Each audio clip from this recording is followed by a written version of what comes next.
Então, na verdade, a gente sabe que você precisa de 3 RNAs para efetuar a síntese proteica. O primeiro é o RNA mensageiro, que é esse que a gente vem discutindo aqui, que carrega a mensagem, ou seja, carrega a sequência de bases, carrega a informação. Agora, você também precisa dessa partícula riboproteica, que é uma partícula que tem proteína, mas que tem RNA. E esse RNA é o que a gente chama de RNA ribossômico, porque ele é constituinte do ribossoma, e ele é um constituinte estrutural e catalítico. E ele é onde a síntese proteica vai ocorrer. E por último, a gente precisa de um terceiro tipo de RNA, que é chamado de RNA transportador, que é a molécula que carrega os aminoácidos que serão adicionados à proteína nascente e quem faz a leitura da sequência de bases no RNA. Isso quer dizer que é o tRNA que é a molécula que decodifica o código, a informação contida no RNA. Tudo bem? E como é que isso acontece?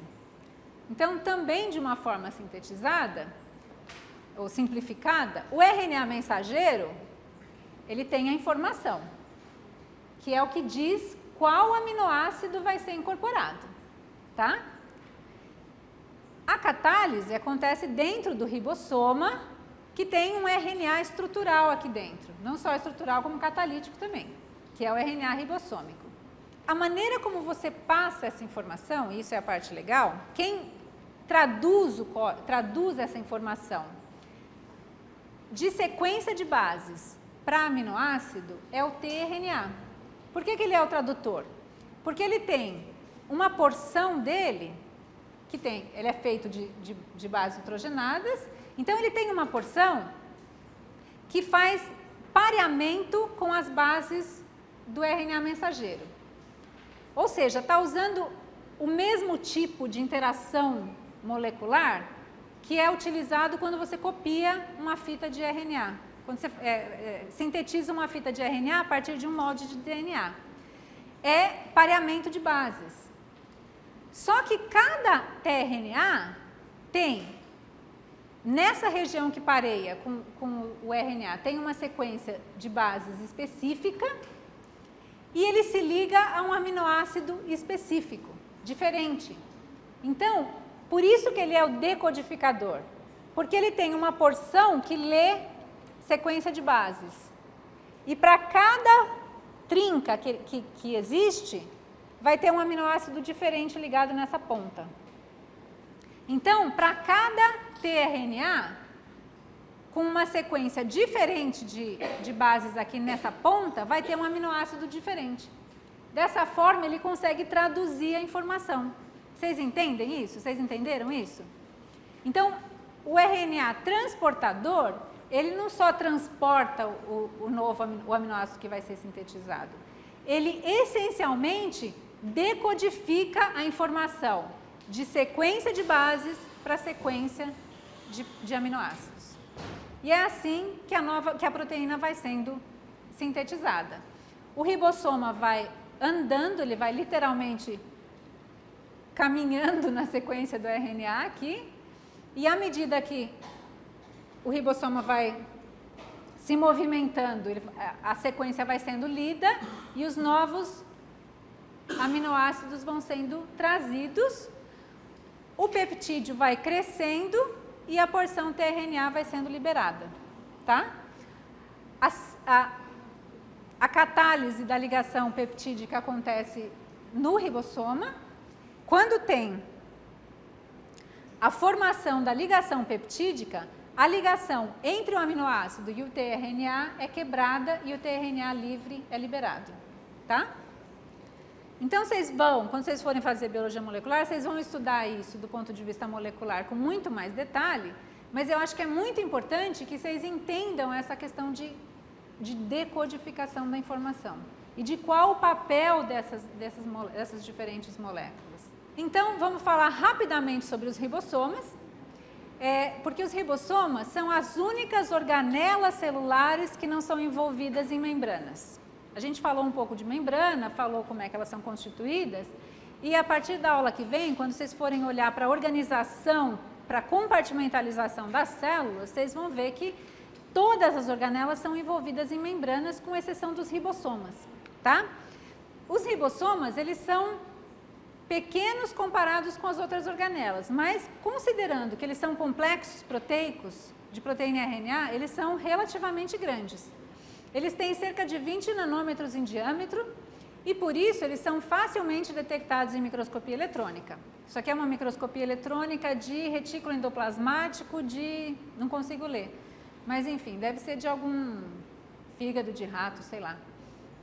Então, cada uma dessas bolinhas pretas aqui é um ribossoma que está ligado na parede, na membrana do retículo endoplasmático. Então, é facilmente visualizável através de microscopia eletrônica. Eles são constituídos por 65% de RNA ribossômico em massa e 35% de proteínas ribossomais. O sítio ativo, aonde ocorrem as ligações peptídicas, é constituído basicamente de RNA. O catalisador é RNA, que é diferente da maioria dos catalisadores, que são proteínas, que são as enzimas. Por isso, os ribossomas são atualmente classificados como ribosimas. E alguns ribossomas estão livres no citosol, mas a maioria está ligada à membrana externa de algumas regiões do retículo endoplasmático, que passa a ser chamado de retículo endoplasmático rugoso, que é isso aqui, tá? E os ribossomas livres no citosol, eles sintetizam as proteínas que vão ser utilizadas no citosol mesmo. Então, o que é proteína citosólica livre, proteína solúvel, é sintetizado livre e fica por ali mesmo. No entanto, proteínas que precisam, por exemplo, de pontes de sulfeto, essas não podem ser sintetizadas por essa subpopulação. Por quê? Porque o citosol é um ambiente redutor. E para a formação da ponte de sulfeto, as duas cisteínas têm que ser oxidadas, não é? SH oxida, forma a ponte de sulfeto. Se o ambiente é redutor, a tendência a essa reação acontecer é menor, então a tendência às cisteínas é ficarem reduzidas, na forma reduzida. Então, essas proteínas, elas têm que ser sintetizadas por ribossomas que estão associados ao retículo endoplasmático. De tal maneira que, à medida que a proteína vai sendo sintetizada, ela já vai sendo direcionada para o interior do retículo endoplasmático, que é um ambiente mais oxidante e que também é um ambiente que não é uma solução aquosa. Então, proteínas que têm baixa solubilidade em solução em água, elas também não podem ficar livres no citosol. Então, elas já são imediatamente direcionadas para o interior do retículo endoplasmático, tá?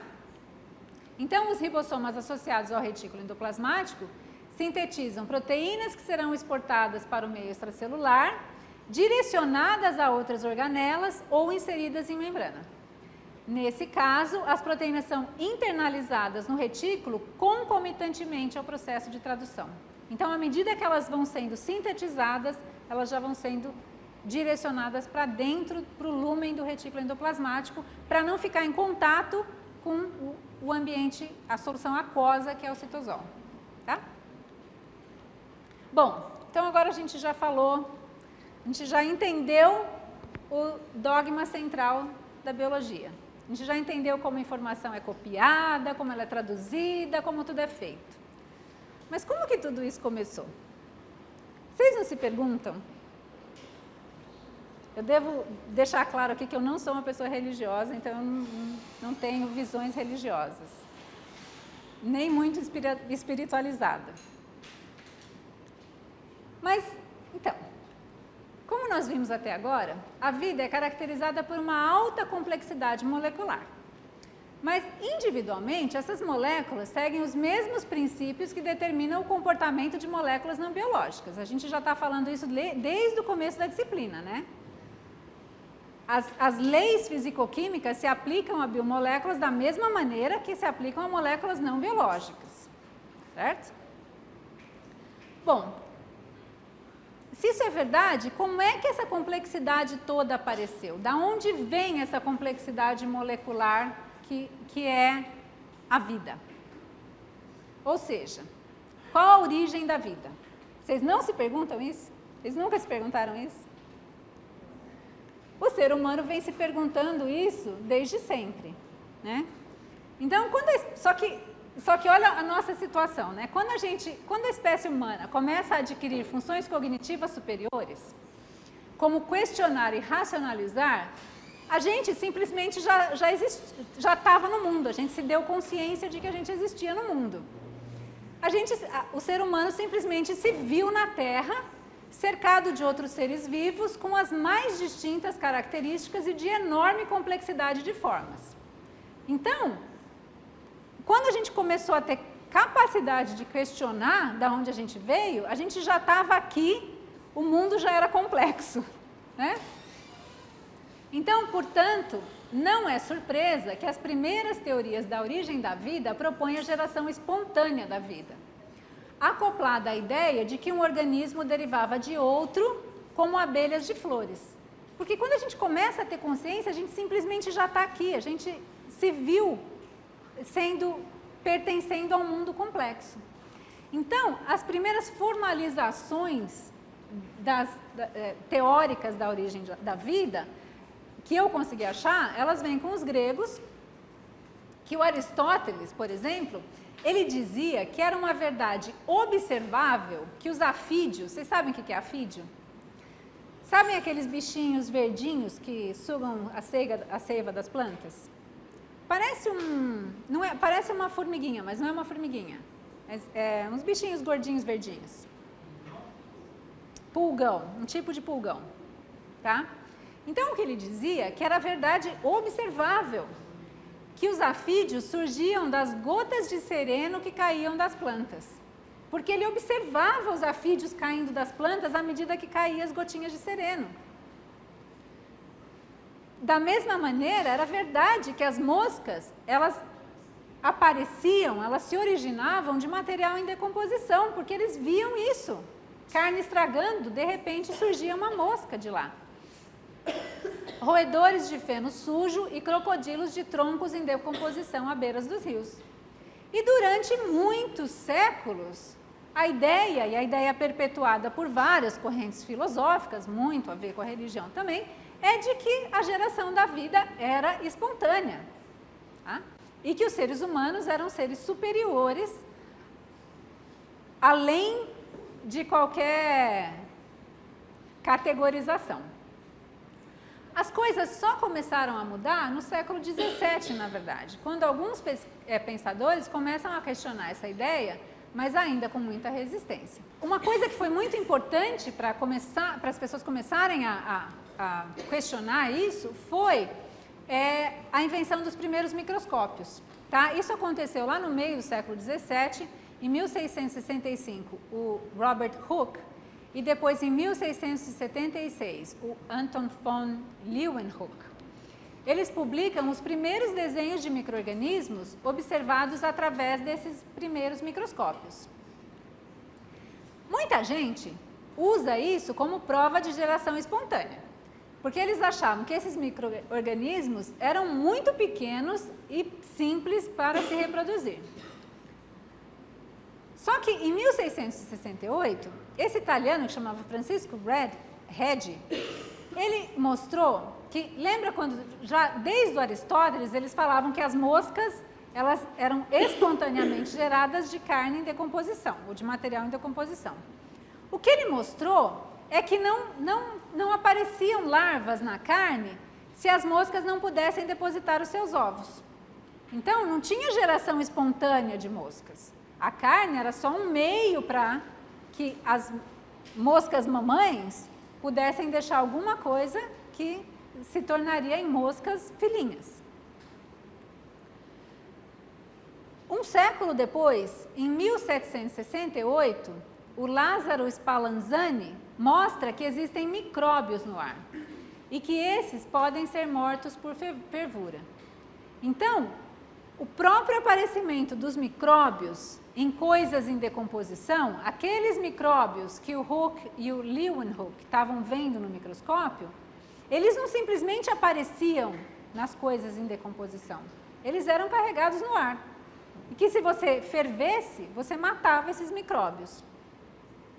E a prova definitiva contra a geração espontânea só vem com o Pasteur, que em 1861 provou que micróbios e fungos não aparecem espontaneamente em placas de cultura que foram devidamente esterilizadas. Então, aquela ideia de que as coisas apareciam do nada, eram espontaneamente geradas, ela foi derrubada, porque ele mostrou que se você esterilizasse um ambiente, uma placa de cultura, você podia deixar aquilo eternamente, que não ia aparecer nada do nada. Ou seja, os micróbios, os fungos que apareciam numa placa de cultura, eles vinham de algum lugar. Então não existia geração espontânea. Então, se os micro-organismos vivos não simplesmente aparecem, de onde eles vêm? Então, eu gosto muito dessa fala, que é uma fala, é um trecho de uma carta do Darwin para o Hooker, de 1871, ou seja, é mais ou menos na mesma época que o Pasteur fez os experimentos dele e mostrou que não existia geração espontânea.